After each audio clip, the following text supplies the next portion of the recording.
I'm Sean Thompson. I'm the nation's leading expert on mortgages featuring renovation financing. And this is the Renovation Rundown. Hey, welcome back. Welcome back. You know, this show has been aimed, I must admit, at a B2B audience since its inception, really. I mean, I talk to LOs, I talk to realtors, I talk to contractors.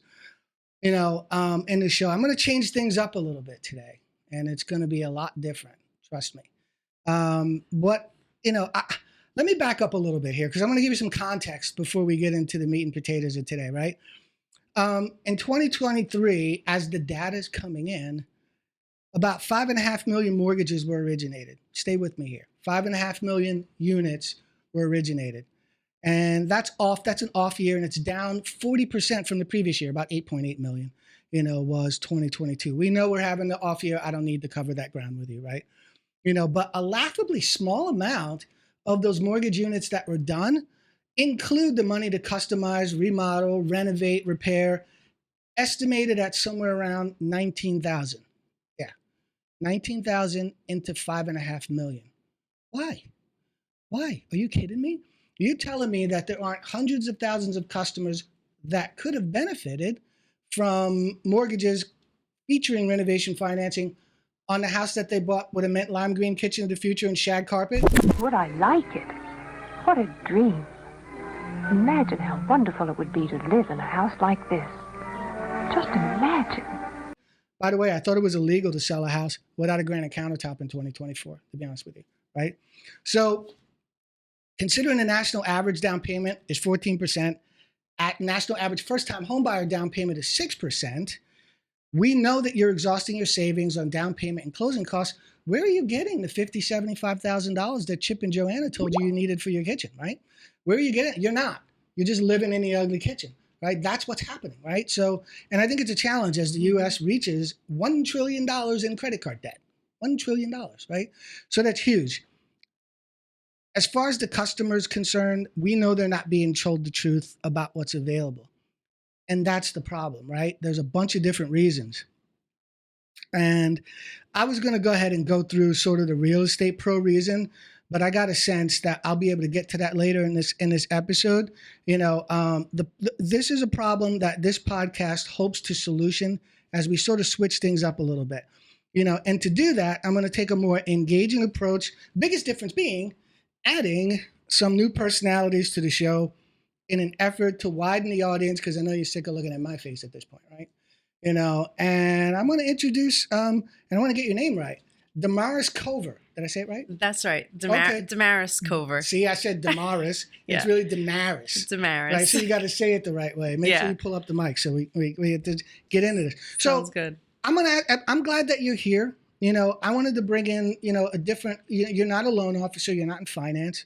All right. You are in, you know what? I won't steal your thunder. Why don't you tell our audience who you are and what you do?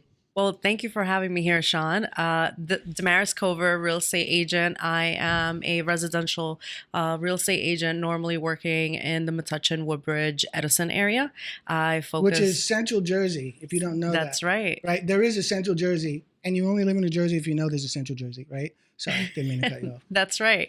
And I work a lot with growing families, move-up families, seniors who are selling their homes, and particularly these homes who have been, lived in for so many years that do need some work. And I'm here to talk about that with you. And I'm glad. Listen, let's have fun with this, because a couple famous things about Metuchen that I love, right? And I'm a historic town guy. I live where George Washington crossed the Delaware to kill the Hessians on Christmas. That happened down the block from where I live, right? And I live there because of that. Most people know that because I say it 1,000,000 times to you, right? You live at the home of a couple of famous people. One most recently was David Copperfield, who grew up in Metuchen. The other was Thomas Edison. Correct. Right? Thomas Edison was a Metuchen guy. In fact, Edison was where Thomas Edison went, and then they carved this little tiny part in a donut hole around Edison called Metuchen, and that's what Metuchen's all about, right? That's right. Did I get that right? It is. Okay, good. Yeah, it is. We are, Metuchen is the donut hole between Edison and Woodbridge. And you have the Middlesex Greenway pathway that crosses all through. It's a beautiful pathway. If you're looking to get some exercise in, spend some family time, run around, bike. And it's a beautiful town. So the point I bring up, and the reason why I bring up, Thomas Edison really, is it's an old town, right? And the Northeast is made up of really old homes. So let's get to the meat and potatoes of this. You being a real estate pro, right? How long have you been doing real estate? Been doing real estate for a full 3 years. I came from a background of doing corporate work, in corporate America, project management, customer experience, global impact. And I found you on social media. I like your social media stuff, by the way. Thank you. And I got a referral from one of my favorite guys in the real estate interest. I won't say his name, but you know who he is, right? So here's what I see. Most mortgage folks and realtors combined won't tell you about renovation mortgages because they either don't know, or they work for a company that doesn't offer it, or they don't want to upset each other, listing agent to buyer agent, loan officer to realtor, as they introduce a style of financing that has customization involved. True or not true? That's I think that you bring something up really interesting, right? Because you're right. I've been in the industry for only about 3 years now, and the average is, agent has been in the industry for way longer. They have their set ways of doing business, and me coming in as well as other agents coming into the industry new. It's a great point right now for us to take the problem that we're seeing in New Jersey with all these older homes and really start to change that mindset, change the industry belief of what a renovation loan is and how it can benefit not just the buyer, but also benefit the seller. I find it odd. If I'm a listing agent, you would think that my highest and best use, or my highest and best value to my seller, is that I bring them the highest offer that I could, right? And sometimes folks getting renovation loans as primary owner occupants will pay a lot more than an investor would, right? For example, on a really ugly house, so it didn't even have to be, right? But yet the listing agent will take that investor offer over the higher priced customer getting a renovation loan. That is where I scratch my head and go, okay, what's going on here? Why does that happen? I think from my perspective, taking a look at what I see from my purview, right? You have investors that are coming in with cash. It's not just about the money; it's about the terms. My customers have cash, right? But it's also it's not their own, but they have yeah, cash. You're right. So I think that what we're seeing a lot of, because of this fast-paced industry that we have been experiencing for the past couple of years, because there isn't enough inventory on the market, we have gotten used to, here's everything on the table. What's going to get us to the closing table the easiest, the smoothest, the fastest for our clients? So it's not just the cash, it's also the terms. And, I'd love to then ask, all right, with a 203K loan, right? Because I'm coming in fairly new. I've had some experiences with 203K loans in the past, and they seem difficult. They seem like they are going to take longer. They seem like they are not going to be the best fit for my seller who's looking for a smooth transaction, a smooth closing, and let's do it in 30 days. Let's do it in 45 days. Let's even, let's do it in 2 weeks. Is that doable, and is that possible? So, do the cash deals close that much sooner? I did it too. By the way, I generally ban the term 203K. I've been on a Kill the K campaign. I don't say those words anymore. I call it mortgages featuring renovation financing, and that's a bunch of different renovation loans. If you say 203K, a realtor will look at you and snarl. If you say mortgages featuring renovation financing, oh, tell me more about it. I never heard of such a thing, right? Yeah. So, but I just struck, are they close? Because I did one in 16 days. Is your cash buyer closing in 16 days or less? A cash buyer can close sooner, yeah, and there's going to be less but on average, issues. Are you really saving that much time? If my buyer is going to pay, and on average they pay 17 to 20% more when they're primary owner occupants than investors do. Mhm. If my buyers are going to pay 17 to 20% more, what's a couple of days? Couple What's days, a couple of days to the seller? You're right. A couple days isn't much. I think that that's where the education comes in, right? What are the terms and the conditions, and what is the process, right? What is the process of doing that 203K loan versus taking on a cash deal or taking on, a conventional over all of it? And that buyer who's coming in conventional, yeah, it's going to be a smooth closing for my client who might be the seller. However, my client as a buyer, to your point, is wiping out their savings to come into this home. And now where are they getting the money to actually fix it? Because to your point, we have a lot of old homes in New Jersey. Well, that's the other side of the problem, is we do end up strapping our particularly first-time home buyers with very little opportunity to customize and fix or repair the house. The Joint Center for Housing Studies does a remodeling report every other year. So last year's report had an interesting statistic on it. Around 56% of the first-time home buyers' repairs are non-discretionary maintenance-related repairs. That's a huge amount, right?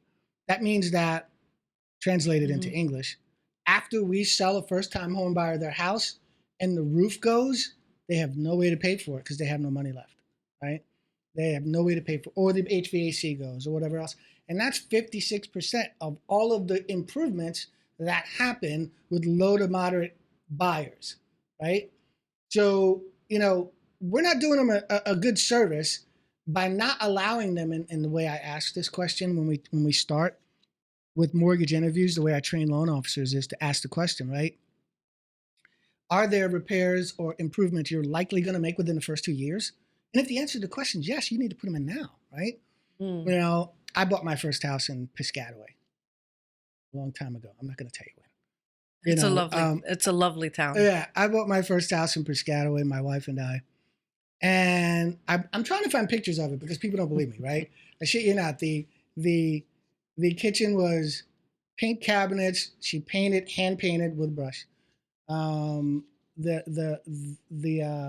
front of the cabinet's yellow, and it had a blue countertop. And I told myself, I am going to get rid of that as soon as possible. We are not going to live in this house that long with the pink and orange and blue kitchen, right?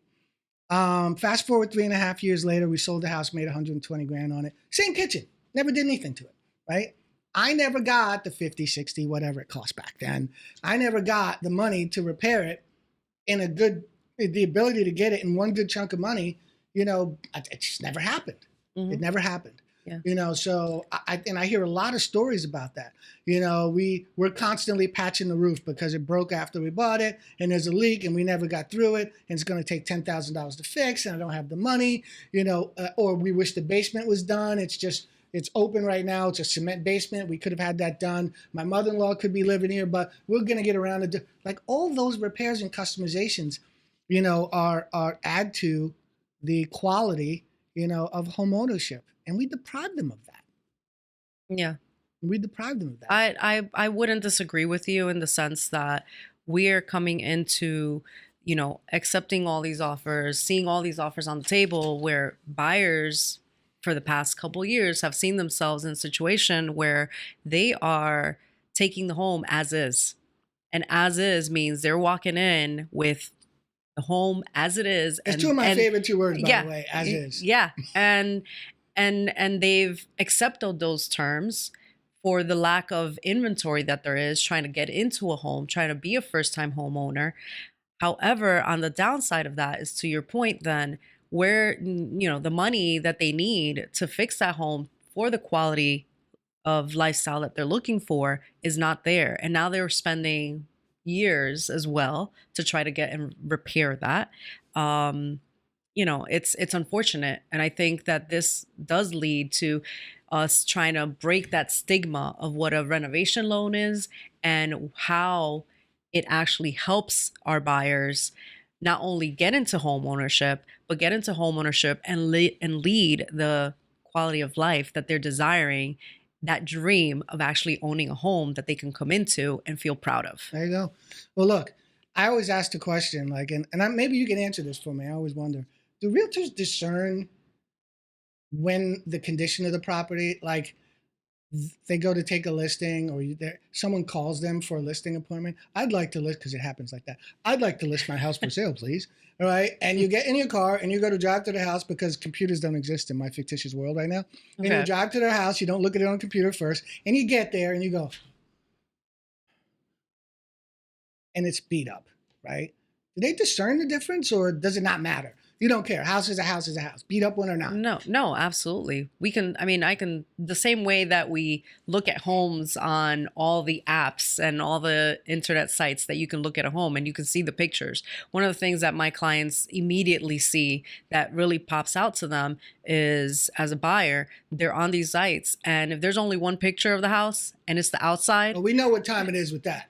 When there's only one picture, we know there's something inside, right? So as a realtor, same thing, right? We're walking up to this house, our client's house we're selling.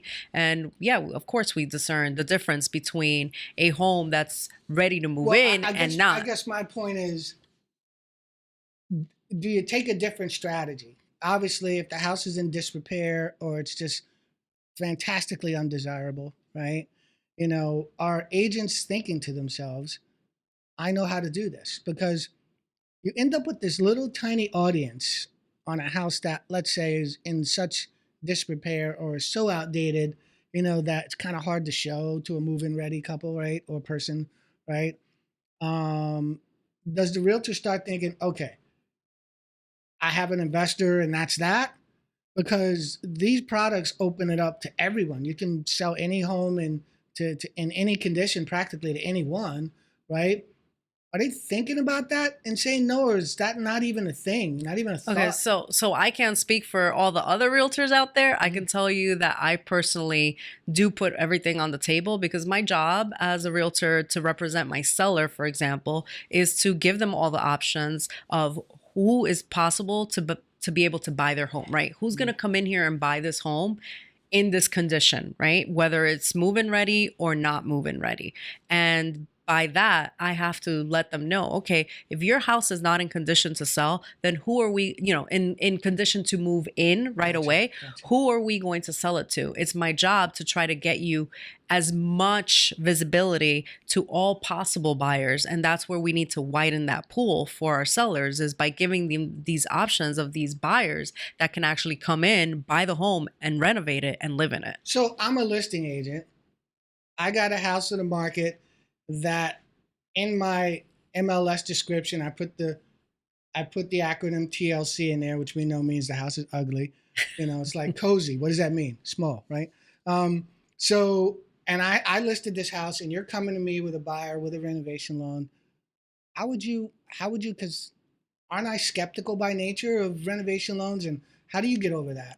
Like, how would you get over that? Do you have a way? You could say to me, I don't really have a way today.